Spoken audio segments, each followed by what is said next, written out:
killed him. No, I did not. I gave him life. Welcome to Screams and Streams, the podcast that looks at the best and worst horror movies as rated on Rotten Tomatoes from 1970 onwards. I'm your host, Mike Karen, and with me are my co-hosts, Chad Campbell and Sam Schreiner. Be sure to check us out on Instagram. Our handle is @ScreamStreamPod. Also, check out our website, screamsandstreams.com, for more information about all the films we are looking at. Just a warning, if you don't like spoilers, we recommend that you stop listening now, check out the film, and then rejoin us for our discussion. Today, we are looking at Stuart Gordon's 1985 film, Re-Animator. It scored 94% on Rotten Tomatoes. Let's get into it. Chad, can you give us our plot summary, please? Sure. After an odd new medical student arrives on campus, a dedicated local and his girlfriend become involved in bizarre experiments centering around the reanimation of dead tissue. All right, now on to our sinister sip. And Yes. today's is Excited. the Miskatonic Reviver. Ooh. Yeah, the name of the hospital, the Miskatonic Medical School. Ah, nice. What is it? This is pineapple juice, vodka, lime juice, and bitters, and then topped off with tonic water. Okay. Smells really good. Oh, it's delicious. Yeah, I really like that. Oh, that is interesting. Mm. I'm a little disappointed in it because picture on the website was bright green. I'm like, oh, perfect. It's like the fluid in the film. Oh, yeah. It's not that neon bright green. It's kind of a yellow. Yeah, it is the pineapple juice color. Yeah. It is pineapple juice. Okay, we're now going to go into our first impressions of the film. Sam, do you want to start us off, please? So I'd never seen this movie. I've heard of it. I actually kind of assumed it was like a robot movie for some reason, like reanimate me, reanimate. So I don't know why. I want to learn to love. Reanimate. So I don't know why I thought that. I then, of course, looked it up, loved the movie poster. And after watching it, I love it even more. I also enjoyed on the movie poster, the slogan, "It will scare you to pieces." And I loved that as well. After watching the movie, I can say I loved this film. I thought it was great. It had so many great things going on. It was like a clean movie. I really enjoyed watching it. I was very entertained. Excellent. For me as well, this was my first watch, and like Re-Animator as a movie didn't really hit my radar until the movie American Beauty. And there's a scene where Kevin Spacey's talking to the kid he's buying drugs off of. Oh, okay. And he just talks about like the scene where a severed head goes down on a woman. And they're like, what? Yeah. That happens. It's a surprising scene. Yeah. So I knew that was coming, but it was still upsetting to see that scene. Oh, we'll get into it. First impressions, loved it. I was just overjoyed through this whole movie. I will rewatch this soon. Like Sam said, like it's a clean, tight, perfect horror movie. It's an hour and 24 minutes. There's no fat on it. I was shouting out. I was exclaiming. I was gasping. I bought into everything. Just loved it. Yeah. Chad, what was your take on the film? Well, it's going to be a love fest from all three of us here. I really enjoyed it. It was funny. I mean, if you like that campy kind of gore fest kind of horror film, it's really for you, like Dead Alive and Evil Dead and Army of Darkness, things like that. There's just these gory moments, but these silly moments too. Dr. West is my favorite character in the world. He's so awesome. It's so good. So yeah, I really love this film, and recommend it to anybody who is a lover of horror. Awesome. Okay, we're now going to move into our Tropes Hall of Shame. Sam, start us off with some of your tropes, please. Animals feeling the bad vibes of people or spaces or things. So instantly the cat hates the new tenant. West, yes. Poor Rufus. I know. Rufus. Rest in peace. Several times. And pieces. Amazing. Amazing. And then do you have another one? The glowing potion or serum, like it's like vibrant. We see it. We saw it with the holy water in Salem's Lot as well with the glow. Like they're like really hitting us over the head with this is special. It's a chemical reaction. Yeah. Thank you. Chad, what were some of your tropes? Well, I only had one big one, and it's this time it'll be different. So they inject the one. Oh, it's because he was dead too long. Then they inject another person. Oh, he's fresh, so it'll be different. Then it moves on. They keep injecting people over and over and over again until finally at the end. I don't know if we want to get into the end right now, but I mean, finally she ultimately meets her end, and then he gives her a kiss and then is like, wait a second, I got a bag full of serum. Let's see what happens, because she just died. This time it'll be different. This time it's fresh. Yeah, that's my big one. You see that in all these films. Yeah. Yeah. I had quite a few. Not that I didn't enjoy the film, but there was a lot of sort of things that we see that are common. My first one is just at the very beginning, not giving up on CPR. Oh, like, yeah. Like, it's like, it never gets any easier. It's like, so his compressions were way too slow too. Yeah. Yes. Oh, that was, I had that in What Doesn't Hold Up. Oh, sorry. That's okay. But I was like, this isn't to the beat of Staying Alive. No, I just took like CPR one, research. I was like, yeah, it was very slow. And CPR in films always bothers me because you need to push a good 2 to 3 inches of movement in the sternum, and you can never get that on film, or you'd kill the actor on the table. Yes. Yeah. So it's always bothered me. They got to like sell it with the shoulders. So it's like, but then don't show the hands. Yeah. Or something. Yeah. Yeah. And then my next one is men ignoring a woman's intuition. So when that's just common sense. Yeah. just because it's a trope doesn't mean it's bad. As we've seen in all these films. Yeah. So yeah, Wes shows up at the house and it's like, I'm here for the room. And she's like, well, I think that you two have a lot lot of talking to do. And she's Kane, she's like giving the eyes. She's like, no. Yeah, and then Kane is like, "Yep, sure, I'll take the money." Yeah. Mm-hmm. Sam, did you have some others? I just had one more, the foreshadowing of what's to come. The security guard, he says, "Don't know why they keep locked doors over here. Ain't no one getting in and nobody getting out." I love that line. Yeah. I also love how he's reading Boudoir magazine. And did you catch him being like, "Oh, break time"? And Yeah, he takes the magazine with him. I was like, no. Oh, that was one of my tropes. One of my many. I'm going to fire them off rapid fire. Sure, go ahead. So a professional's credentials being questioned, right? And their theories are seen as plagiarizing other doctors. Oh, okay. West threatening Dan with blackmail to pursue what they're going after. Okay. Madness in pursuit of medical fame and glory. The shaking someone. This has got to stop. Is West searching fame and glory though? Or is he just trying to, he tells Dan that he'll be famous and have more money over lifetimes, but I think that's because that appeals to him. I don't think West is looking for fame and glory. Do you guys think that? Or just pursuing the knowledge. Yeah, he wants to be the guy that brings something back to life. Right. And he's obsessed with his work. Okay. Yeah, well, he says something in there. He's like, it's every doctor's dream. Doesn't he about preventing death or whatever? Yeah. So I don't know. Right. Yeah. Anyways, go ahead. Pleading with a loved one, "Daddy, look at me!" Right when she's the dad is turned and she's trying to get him to realize. Yeah. And then my last one is the hero in a white tank top. He comes out of that elevator at the end like Bruce Willis at the end of Die Hard. Oh yeah. But it's so white because blood just pops on the white, right? West is constantly wearing a white shirt, and every time it gets cleaned, it just gets bloody again. We are now going to move into our one-liners. Chad, start us off here. Sure. This one was my favorite. When the cat is dead. And he says, "You could have left me a note or something." He says, "What would the note say, Dan? Cat dead, details later." It was so awesome. And the way he delivered it, it was just so matter of fact. I was like, what would it say? Love that one. I also liked, when they inject him and it's coming back and the noise, the cat making, he's like, "What's that noise?" And he says, "Birth is always painful." Oh my God. It was so good. This cat is like in half and the head just rears up and it's like, oh, it was awesome. So good. My first line is when Wes shows up to see the rooms to rent the apartment from Dan, and he's looking around the first area and he's just like, does this building have a basement? Nothing suspicious. And then he goes, this is perfect. It's perfect. Red flags. Oh, yes, this is perfect. And then he just right away with the money. Sold.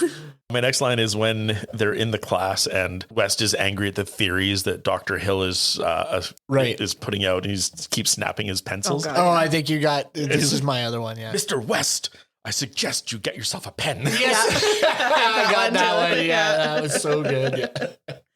Sam, what were some of your lines? My first one was the one from the intro that we had. You killed him. No, I did not. I gave him life. And then it cuts. I loved that it just cut there to the credits. Loved it. And then the other one was with the cat scene, which I loved. The whole cat scene, the poor cat. Oh, yeah. Rufus had a terrible time. But after the cat is like snapped in half and they're bringing it back the second time, he goes, don't expect it to tango. It's got a broken back. Yeah. It's like, and then it rears its head up like Chad was saying before. So. I love when he says, like, would you agree it's dead now? And he just picks it up and drops it on the table.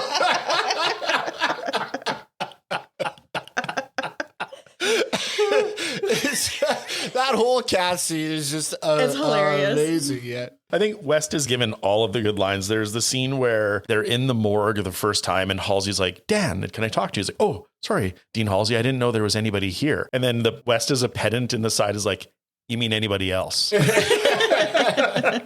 just like, oh, what a dick. Yeah.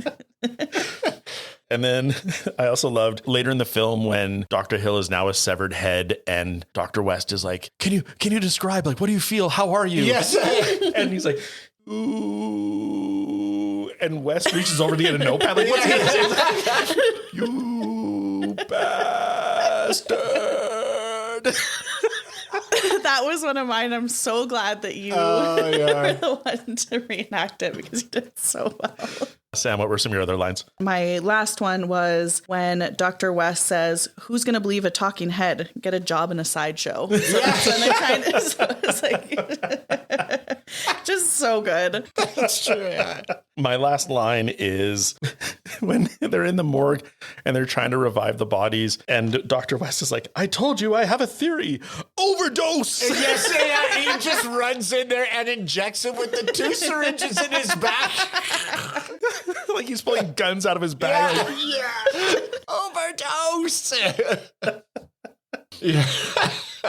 So good. Okay, despite our love of the film, we are going to get into what doesn't hold up. Sam, what didn't hold up for you? I've kind of already talked about mine. One was the CPR. It was not good CPR. That patient didn't have a chance. The other one was the security guard. We alluded to him before, but of course, he's reading his magazines. He's also chewing on a cigar the entire time. Yeah. And he's like the worst secure. And why is no one relieving him? If he's posted to the morgue, he like goes on break and no one's there. I never understood why people just chew on cigars. I know there are some times where they're kind of dipped in cognac or something, and so you can get a flavor out of the gate, but just sitting there gnawing on it like it's a dry fucking soother, like they just sit there and roll it around. Yeah, I never got that. I don't know. If someone can explain that to me, that would be awesome. I can't. Please write in the comments. Yeah. Chad, what didn't hold up for you in the film? Well, as much as I love the cat scene, when it first comes down and it's on his back and he's like, he's trying to grab, I was like, okay, like it looks pretty silly. And maybe they're going for that, but yeah, and he's stumbling around. So that, like the puppetry of the cat is old. Yeah. Right. Like it may have looked pretty good for the time, but right now it's looking through today's lens. It's just old and doesn't hold up. Also, at the end, or when Dad finally listens to Megan, all right, it just doesn't make any sense to me because he's lobotomized. He's supposed to be a servant. And I know it's just the love of his daughter can pull him through, I guess is what they're saying. But I just didn't think, mainly the science behind lobotomizing corpses to become your slaves. I was like, what is happening? Why can he talk to them now? I don't understand. stance. Yeah. So just some questions there. I actually had a bit of that in Hiding in the Shadows, but I thought it fit better here. Yeah. All right. My first doesn't hold up. My first two kind of deal with just like little picking at details, but the haphazard way the corpses are just left in the morgue. Yeah. Limbs sticking out randomly. Some are covered, some are not. Yeah. And didn't he say like, oh, Full House or something like that? Yeah. He's like, oh, Full House. And they're just like strewn about. You're right. And did you see the difference between the way Dan and West deal with the corpses? Like Dan when he picks gently puts the hand down, and then when it flops back down, he avoids it, whereas West just like throws it to the side, and he's like, get out of my way. Move. No gloves when he moves it either. No, they don't. They just touching. Yeah. Yep. Which goes to my next doesn't hold up, which is the no eye protection or mask when he's cutting open the skull. Right. Like just the lack of protection is like, gross. All right. Sam, what were some of your other doesn't hold ups? I really liked how Dr. Hill was being congratulated for getting this huge grant for the lobotomy laser. Yeah. And so I don't know why I expected it to be like huge, like comically huge. But it looks like my like $14 creme brulee torch. It's like, and when they whipped it out, I was like, that's the laser? They got all this funding. You were expecting like a James Bond Like laser that something like huge. cuts the metal slab. Literally, I don't know why I thought that, but they put so much attention to this giant laser that they got all this funding for. And so that was one of mine. I also said, I don't know, this could be kind of gratuitous as well, but the intestines coming out, strangling the guy. Too, yeah. I was like, really? Like, why is this? It doesn't fit. It didn't fit with the movie. I didn't think, but it was a weird power. It's a little much. Yeah. Chad, did you have any other doesn't hold ups? Well, I just had the one, just to piggyback on what Sam said, the effects of the body when it explodes and attacks Mr. West. The effects are a bit outdated. It just was so over the top. Yeah. It reminded me of Dead Alive. Yeah. Where the mom becomes that giant beast. And then I know we review this one later on, which is one of my favorite films. So I thought it was funny, but I remember sitting there watching it just being like, okay. Oh, jeez. What? And like the rib cage opens, the heart explodes, like everything's just going crazy. So yeah, it was one of mine as well. My last doesn't hold up. I thought you were going to talk to this when you talked about the dead cat.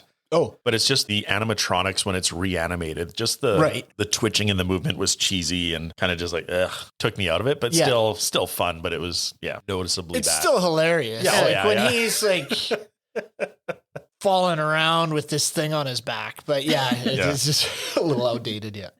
Why were its legs out? Oh, he's so spread wide. He's just I'm going to take you down. And cats' back haunches do not flex out in a perfect star. And it was like really smushed. And I love also how when they find the cat in the fridge, how they're all sitting there. Why is this cat in here? I found it dead, blah, blah, blah. They're going back and forth. West's primary concern is that they're in his room. Yeah. He's like, why are you in my room? I thought I was paying for a private room. And meanwhile, there's this dead cat in his fridge and he's, it's crazy. And the fridge was open too. Yeah. Okay, we are now going to move on to our most gratuitous scenes. I'm going to start us off with this one. My first most gratuitous is the popping eyeballs and the gushing blood. Yeah, I had that as well. Yeah. Ed Gruber at the beginning. I just thought it was so good. Yeah, I had that. And I love that that's how they open the film. Like it just sets the tone. My next one is when he bites the dean's fingers off. Oh, yeah. It was very well done. And it's just, all you have to do is just move his hand out of his mouth. But it's like the way he bites and then they fall down. Yeah. Blood sprays everywhere. Yeah, it was so good. Sam, what was gratuitous for you? When Dr. West was beheading Dr. Hill in the basement with the shovel. Oh, with the shovel. Yeah, and there's just blood all over the floor. Yeah, I thought that was pretty gratuitous. Okay. One of the other ones I had was Dan falling down the basement stairs. Oh. I don't know if you remember that scene when he falls down. Yeah. It's so over the top and he's doing flips and going down. I was like, wait a minute. But he survives. That one would have killed you. Yeah. Ending up on the cement floor at the bottom. It was kind of laughable. So yeah. Chad, what did you find gratuitous? Well, my first one, I had the first human reanimation. So when they get into the morgue and they get that first guy, just kind of a lot of nudity. in this film, and he's just like zombie walking around and attacking everybody, and super strong. Yeah, and the bone saw through the chest. Oh yeah. Yeah, when he that was good. Comes right through and gets his heart, like just to see that whole bit happen. It was pretty awesome. I just had one more and I'll just get rid of it. The blood drool. Oh, yeah. So often. Yep. Right. And it's just, it all happened like when they reanimate the Dean, when he first wakes up, all this blood is kind of spewing out of his mouth. Yeah, it's pretty... Yeah, there's this whole movie is like gratuitous. Like there's just so many sections you could say, but those were the ones I highlighted. My last gratuitous is it's when the headless corpse of Spiro Agnew. Sorry, I just kept thinking of Futurama with that guy. But when Hill's headless corpse is trying to get him to like stand up in the pan, and it keeps falling over, so then he takes the notepad and stabs it there. So good. So funny. Yeah. Just so vicious and just also functional. I just love how he's just nonchalant about all of that little bits. Like any bit of gore or anything dead, or he just doesn't give a fuck. Yeah. He's just like, whatever, this is going to work. Okay, we are now going to move into terrifying or titillating. And Chad, why don't you start us off? Yeah, okay. I didn't know where to put this, but Dr. Hill's scene with the daughter naked on the slab is weird, hilarious, unsettling, and gruesome all at the same time. Yeah. And it's not really titillating, but it's just, oh my God. What is going on here? Yes. I wrote that down as titillating. I'm like, no, gratuitous. No, doesn't hold up. No, what the fuck? Yeah, I had it under what the fuck. It's all different categories. It could be in almost everything. Yeah. Because it's just wild. And he's just like his crazy. Yeah. And at one point, the head's in the pan and the body's feeling the breasts of this woman. Yes. And he's looking at her and doing that. Oh my God, it's just so wild. And you can tell he's like so aroused. Yeah, I know, right? In the head, but his eyes are big. It's just crazy. He's trying to like peek over the ledge. Yeah. Of the tray. It's like... When you get a chance, you've got to listen to the audio commentary track too, because it's the cast. Oh, yeah. Or some of the cast watching that scene. They are just laughing through that whole bit. All right. For me, how do you walk away from that one? So my first one for the terrifying or titillating was, I will say, like, I don't know if this film's terrifying. It's just enjoyable and gory. But for titillating, the cut from no when he's kissing her in the hallway to yes in the bed. Oh, it's so good. I thought that was really well done. It was awesome. Yeah. I actually had that under stood the test of time because I really liked the cut of it. I thought it was really clever. Yeah. And then my next one, this does fall under the terrifying side, not the titillating, just because it was very upsetting to me. And it's when the cat is attacking Dr. West and Dan has to get a bat and hit it off the back. For me, that scene was too emotional, too impactful for me. Like it just. What about when he throws it against the wall? Yeah, I don't know. It was the baseball bat. I don't know. So you're not going to like me later when I say that the cat scene was my back it up. So was mine. So funny. It was a great scene, but it was like that action just, unnerved me. Totally. Sam, what were some of your terrifyings or titillatings? When all that sounded so greasy. I don't know how to say it. Some of your terrifying or titillating. Well, mine's gonna sound kind of creepy anyway. So. Sorry, Mike. I'm not mouth breathing. It wasn't quite like that. It was just. I didn't feel creeped out. If that makes you feel better. What did you find? What did you find? It's like the crypt keeper. Anywho. I found a scene both terrifying and a little titillating, actually. And it was when all of the zombies sat up and so they're all butt naked. Some of them are in various, states of decomposition as they've gone through quite a bit. But a lot of them were like super ripped. Yeah. So they were like very strong, naked, lots of men. Were there women naked in there? There was one. There were a couple. Oh, I wasn't focused on that. I was looking at the naked. It's rare that you get male nudity. Yeah. Like I'm just saying.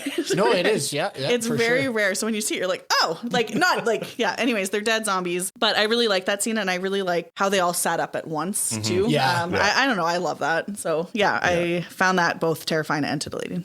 Right. Okay, we are now going to move into stood the test of time. Sam, what stood the test of time for you? The gore. I love a gory film. I found the blood to be it looked better when it was on an instrument. Like there's a couple of scenes where I was like, oh, this doesn't it doesn't quite look right. But then at the end, when there's all the gore, I really liked it. Yeah. So I think the gore definitely stands the test of time. I also really enjoyed that the brain needed blood. So I liked that they kept putting blood. I don't know why I really liked that. It wasn't like a dry basin that he was chilling in. No, I know. Yeah. So I thought that was really good. I loved the look on the doctor on Hill's eyes. It's almost like he's like being refreshed. He's like, oh, yeah. Yes. That's exactly what I needed. Refreshing. All right, Chad, what stood the test of time for you? I'll have to say, the blood stood the test of time. Most of the special effects. And I thought the acting was pretty solid. Yeah. Yeah, I would agree. I mean, it's every actor just kind of bought in. They knew what they were doing. They knew what this movie was. And it wasn't played like we're trying to be super serious or scary, where it was just so much fun. Yeah. And I think the actors, because I did watch on YouTube a little bit of actor commentary when they started talking, and I got to up to the cat scene. They just seemed like they were reliving a really good time. Yeah. They laugh and are very have camaraderie from this. Yeah. So I really enjoyed that. There is definitely a chemistry between all of them, and it comes through in the film. Yeah. My first test of time was the cold open with the doctor screaming. Oh, yeah. Again, just there's no lead up. There's no build in. It's just let's establish what this movie's about and will be. Yeah. Yeah. And then the opening credits, I loved them. They go on for a long time. That's one of mine as well. Yeah. But they were just very vibrant and very beautiful. Yeah. I had that as well. And then I actually put that into ear splitting as well, because I liked the music that went along with that. So yeah. Sam, what else did you have that stood the test of time? I liked that no, yes transition. I just thought it was kind of clever and fun. And the last thing that I really enjoyed and think stood the test of time was that the zombies, when they reanimated, they weren't trying to eat them. The reanimated weren't trying to eat everybody. Right. They were just trying to kill them, except for the weird finger, biting the fingers off. But they weren't ooh, brains, I need brains. They just were killing machines. And I thought that was kind of cool. All right, we're now going to move into eerie to ear splitting, and I'm going to start us off. My first note is it's they're close together, but it's the dripping water in the basement sound. I don't know if you noticed it. I was watching this on my computer, so I had my headphones on. It was just it was a very wet, moist sound. And then it transitions into the classroom the next day. So I'm already my misophonia is already triggered by that. And then when he cuts the scalp and then starts to pull it back. Oh, yeah. It's like a sick. Those sound effects, are crazy. Yeah. Even when the bone saw, when it starts up and Sam, what was your eerie to ear splitting? So mine was the credits. I like the visuals of it, but I also like the musical score of it as well. So yeah, I had that one as well. Chad, what was your eerie to ear splitting? So I had the opening credits, but also throughout the film, the music that they use, it sounded like a pumped up version of the Psycho theme song. It sounded like there were little snippets of it in it. They just didn't have that like the middle part, but it did sound like there was some elements of the Psycho theme in this. I have some research on that if you want me to get into it now. Yeah, sure. Go ahead. So the music was by Richard Band. Okay. And on the DVD, there's a 14-minute featurette talking about the music with him. I didn't watch the whole thing, but he does specifically talk about he intentionally ripped off Psycho. Nice. So I found it. Spot on. So Detective Chad. He loves the music from that film, and he thinks it's creepy and unsettling. And it's also that idea of Norman Bates bringing his mother back to life for himself. Okay. So he said he faced a lot of criticism for the score, being it's just a ripoff of Psycho. He's like, no. That was my point. It was, I wanted to cue the audience to something is off, something is wrong. The world as we see it isn't what it should be. Right. And he's like, so I added in a drum because that wouldn't exist. And I jazzed it up a bit and added a bit more elements to show we're stepping it up. It's going to be crazier. It's going to be weirder. Yeah. But also paying homage back to what was done. Yeah. I never really considered it a ripoff, and I was never angry about it. When I heard the little sections and he bleeds it into these other sections, I was like, I always thought it was paying tribute to that score, not stealing it. I was never upset about it. I was like, oh, that's kind of cool. Yeah, it brought familiarity to me. Exactly. Yeah. And as much as, Vertigo hasn't aged well in my viewing, the opening credits reminded me of the Technicolor Vertigo credits too. Yes, so exactly. Oh, Yeah. I thought about that too. Yeah. So he's obviously a Hitchcock fan. Mm-hmm. He just takes these little elements and puts them into his film, which I thought worked. Yeah, absolutely. Does anyone else have anything? I had the cat screams were creepy. So when he comes in at first, when Dan comes in and he hears that, like this really weird scream, what the heck is that? And he goes downstairs and then he sees the cat battle. Like, that's The battle of the century. like, I thought the screams were pretty eerie. Absolutely. Okay, we're now going to go to our what the fuck moments. Chad, what was a what the fuck for you? Oh, the opening scene. Dr. Gruber, as soon as I saw those eyeballs pop and I was like, whoa, what am I? Because I had never seen this before. I never read anything about it. I just went in totally blind. And as soon as I saw that, I was blown away. Yeah, hooked. Yeah. And then I was only going to watch half of it the first day. And then, because I had started it pretty late. Yeah. So I was going to watch half of it and then finish the rest the next morning. And I just couldn't turn it off. I just watched the whole thing because I was engaged right from scene one. Yeah. But you know what you're in for as soon as that scene. I was like, what the fuck is happening right now? Yeah. My what the fuck was, it's back to the scene where she's on the table and the severed head. But it's the fact, it's just weird. Her dad is the one that strips her for Dr. Hill. Yeah. That was my what the fuck. It was just It's kind of creepy, yeah. In the audio commentary, Barbara Crampton, who plays Megan Halsey, says, "This is my mother's favorite scene." As the dad is tearing off her pajamas. Clothes. It was, so that's my what the fuck. Yeah. So it's a what the fuck when I watched it, and it was a what the fuck on the audio commentary. I think she was joking. Like I think so. Yeah, she probably. is throwing out so many funny comments. Yeah. Like telling the boys, like, cover your eyes, boys. Well, and how unsettling for her, right? She's laying on that slab butt naked, and they do that one scene where you see everything, and I was like, whoa, she's totally out there. Yeah. Yep. And then the next scene is like Buddy's head. Like, I mean, how vulnerable is she in this film, right? Yeah. So kudos to that actress. Holy shit.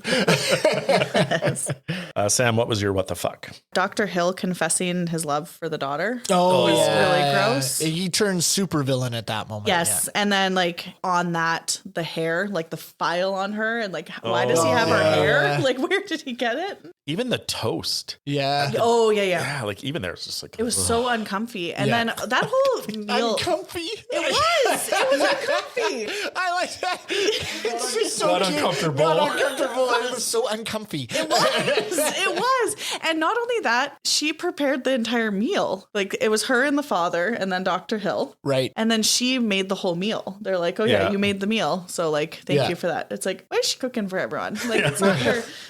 I don't know. It's the 1980s. I know. That's right. Yeah. So anyways, that whole, and then the folder coming out. He's a level 1000 stalker. Yeah. Super creepy. Lock of hair in a file folder. In his office. For half a second, I thought they were in the dean's office. Yes. So I was Yeah. okay, it's a memory folder, but it's still weird. At I'm work. like, nope, this is Dr. Yeah, it took me a minute. I was like, whose office is, and then you find out. But I also like how Dan works his way up to that. He doesn't work his way down to he starts in the middle of the filing cabinet, and at the end, he's at the top of the filing cabinet. I was like, that's kind of weird. But Well, as he went back up the file folder, we're now going to go to our back it up moment. oh, look at that. Look at that. Nice segue. Clever. We're working our segues. They're getting there. All right, Sam, what was a back it up moment for you? Mine was the whole cat scene. I loved it. It was like hilarious. The lines were delivered really well. I loved it. Yeah. Chad, what did you Oh, have? it was the same one. I backed it up 3 times, actually. I watched that whole thing. It was amazing. I loved when they were like hunting for the cat too. Yes. Like looking for it. It's and under it's like, there. And you just hear this, like it goes. like I just picture it like flipping around. Like it's so good. Cartwheeling ninja style out of the room. Jumps out on someone's face. Like it's just unbelievable. It was so good. And then the second cat throw. So they That poor cat just brought back alive to be killed again. Yeah. And it was so good.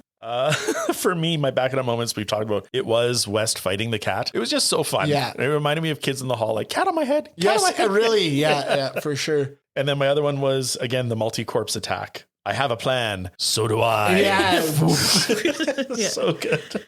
We are now going to go to what is hiding in the shadows. And I'm going to start us off. And my first one is Hans Gruber, the name of that doctor. Oh, yeah. Like this is 8 years before Die Hard. Okay, and I was like, oh my God, that's a great one. So I just like that. Again, endeared me to the movie right away. Yeah. Even though there's no connection. And then my other one is the Talking Heads poster in Dan's bedroom. Oh, yeah. Yep. Yeah. So knowing that there was the scene alluded to in American Beauty and I saw the Talking Heads poster, I was like, oh, I'm going to write that down in case it comes back. And then, yep, there is a talking head literally in the movie. All right, Chad, what did you have hiding in the shadows? Well, we actually covered mine mostly throughout our talk. I talked about why is he only annoyed that, Dan was in his room and found the dead cat. Is it like he's not worried about a dead cat or anything like that? He just kind of sloughs that bit. Oh, he was dead. I put it in the fridge because, I didn't think he wanted to come home to that. I did have a question. I know it was super cool when they all rose up, but I did have a question as to why that happened. And I know that he lobotomized them all so that they were all going to follow his every whim. Yeah. But I just don't know how lobotomy and telekinesis and how that works. So they don't really go into it at all, why that laser kind of worked. So I did find in the research that they were supposed to have a scene where Dr. Hill is able to hypnotize people. There we go. Okay, so that I read that as well. Yeah, but they took it out because it's like, it doesn't matter. Like, we're just going to have fun with it. Okay. Because I heard that was tied back to the snapping scene, the pencil snapping scene. Oh. That it was him supposed to be like controlling him and snapping the pencil. So getting him to do that. Which, So it's pretty nitpicky. It was just because when he says, I have a plan too, and they all get it, I was like, whoa. Yeah. But I just was confused as to why that happened. But yeah, not a big deal. It was still really super fun so good to watch. Yeah.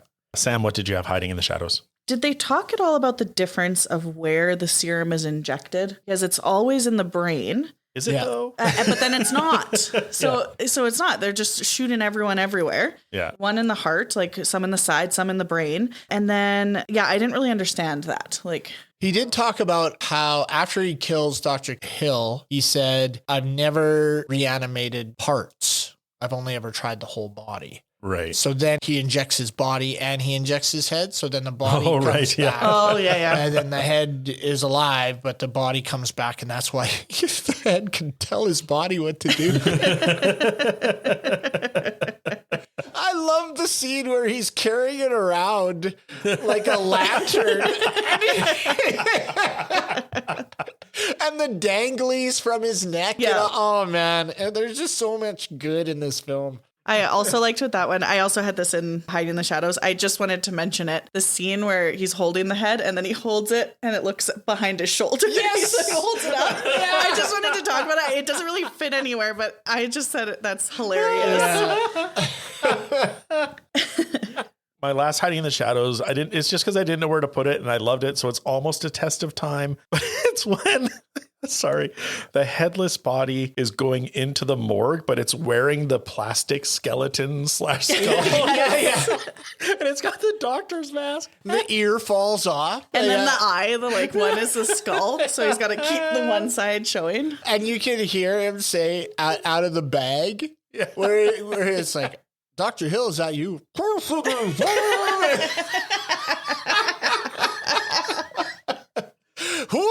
be? And then he goes into the morgue and he unzips the bag and that's much better.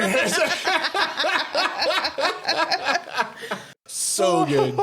The only other thing I wanted to bring up was Dan ditching Meg, Meg's father, the dean is like, no, you have to do that. Like, you got to stop working with him. You got to stop. And then he's like, don't take this out on Meg. And then that's it. Like, he's like, bye. I'm now going to do this. I'm invested in this creepy man in my basement. Yeah. So I thought that was kind of weird. There's no sense of conflict. He's just like, all right, well, I'm expelled. Megan can't see me anymore. All right, well, we're all in now. We're all in. Immediately all in. I have no currency left in life. Let's just throw it away. Yeah.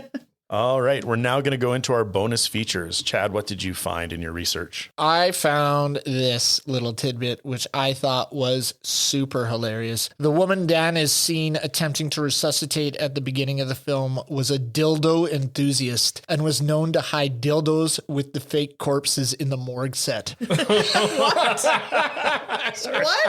A dildo enthusiast. What does that mean? Enthusiast. She just had a shitload of dildos, I guess. She hid them around the set in the corpses in the morgue. Where's the sexual harassment of that? Why does she have so many? I don't know. All right. That's Amazing. what I got there. All right. That's my first one.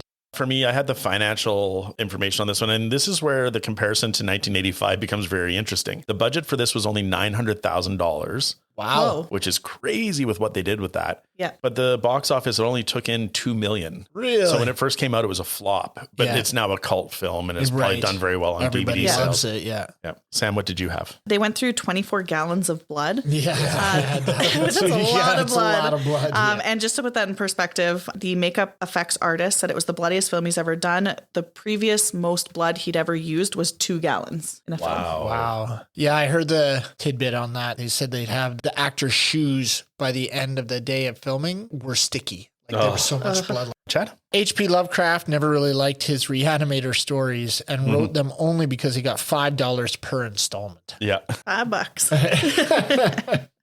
I just had a couple things about David Gale, who plays Dr. Hill. And it says like he had grown tired of acting and had only been doing it for the paycheck for years when he was cast. And then he realized that he loved hamming it up and actually wrote to director Stuart Gordon a note thanking him for reanimating his love of acting. Oh, nice. Because of Gale's awesome work as the loathsome Dr. Hill, he had his pick of roles until his death years later. So this is, it was kind of cool. Nice. Rejuvenated. The other one, kind of funny, was when David Gale's wife first saw the infamous giving head scene. And it's in quotes in the article, giving head. She stormed out shouting, "David, how could you?" That's funny.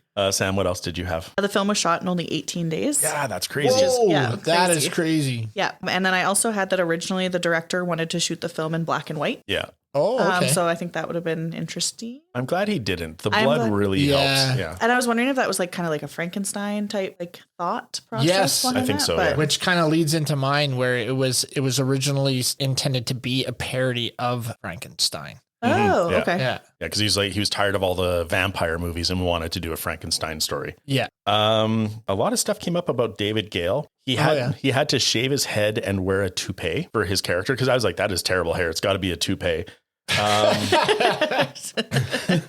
Because it was revealed that it was also necessary for budgetary reasons, as there was no money available to match Gale's hair to a prosthetic head prop. So then they shaved him so that he could have the same toupee as the yeah. Sam? This one I just thought was kind of cute. The actors that played the reanimated corpses, they all worked out together at the YMCA so that they could coordinate to their zombie movements, which I thought was kind of cute. I don't know. Yeah. Just hanging out at the Y. Also, I'm going to be naked on film. Let's hit the gym. Yeah, that's right. Absolutely. Chad, what else did you find? David Bowie worked with cinematographer Mac Alberg on The Second Greatest Story Ever Told Parts 1 and 2 in 91. During the filming, Bowie found out that Alberg had shot Re-Animator. He excitedly ran up to Alberg and asked if this was true, and Alberg said, "Yeah, it is." And Bowie replied, "That is my favorite film." Nice. Oh, that's cool. Yeah. I just have a little tidbit from the commentary, and it comes from the mortuary slab scene, or whatever you want to call it, with Megan. But she obviously loved acting in this film and loved doing the commentary, because as we see her laying there after the dad has stripped her of her pajamas, there's these weird blue lights to the side. And one of the other actors in the room was like, "Oh, look at those lights." She's like, "Look at those lights. Look at those tits."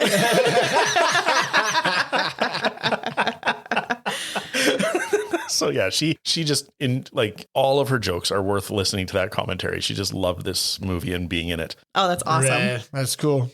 Sam, did you have anything else? Nope. Chad? I had just one more. Christopher Lee was originally supposed to be Dr. Carl Hill. Yeah. But he turned it down, so then it went to David Gale. I saw that too, and then I was thinking like Peter Cushing would have been a good choice. Oh, yeah. Yeah, like with the whole, because Lee and Cushing. Yeah. I have a few other things. Just surprisingly, Siskel and Ebert both liked this film. Oh, yeah? Ebert gave it 3 stars in his review, but Siskel liked it because it was self-referential in its humor and violence. And just, he said, it was a good old fun and gory time at the movies. Yeah. And Ebert's like, yeah, it's got a great heart. So for 2 very serious film critics, they were actually able to sort of step back and go like, for what this is. And enjoy it. It's great. Yeah. Yeah. And then again, my international titles, there's Undead Time, Living Dead, Drifting Spirits. Oh. Feels like a Fast and the Furious 20 or something. Yeah, that's right. Satanic Resurrection, The Malevolent Serum. I like that one. Ghost Race, and then Head Swapper in Thailand, which Head Swapper. Head Swapper. yeah. And just to end on a weird one, Re-Animator was adapted into a stage musical in 2011. Oh. And Stuart Gordon was a part of it. I want to see I want to see it too. On our next episode, we'll be looking at the stage show. I didn't have time to see if I could find it on YouTube, but we definitely have to find it. Yeah, Yes. that's amazing. Yeah. Oh yeah, we're now going to move into our watchability scale. Sam, where would you place this? I'm going to go really high. I loved this movie. I thought it was so good. I loved the comedic parts. I loved the acting. It was a tight movie. I'm going to give it a 9. Excellent. Yeah, Nice. there's not much I can criticize about it. I was very surprised because, like I said, I knew nothing about it. Yeah, a 9. I was thinking about this too. Where would I place this? And it's like, I don't know if it's not a 10. And I'm like, is it a 9? Then I think of like the movies we've given 9s to where it's like, it's a masterpiece. It's filmically great. Right. And I was like, yeah, but it's so good. And yeah, this is a 9 because it's one of the first ones where like the instant it ended, I could have played it again. Yeah. So I'm going to rewatch it for sure. So I give it a 9. Chad, what did you have? Oh, it's a 9 for me as well. Yeah, it's just so funny and so ridiculous that I don't see how you can't love this film. Yeah. It's just so good. So good. In fact, I think I'm gonna watch it again this weekend. Yeah. Because it's super fun. I loved it.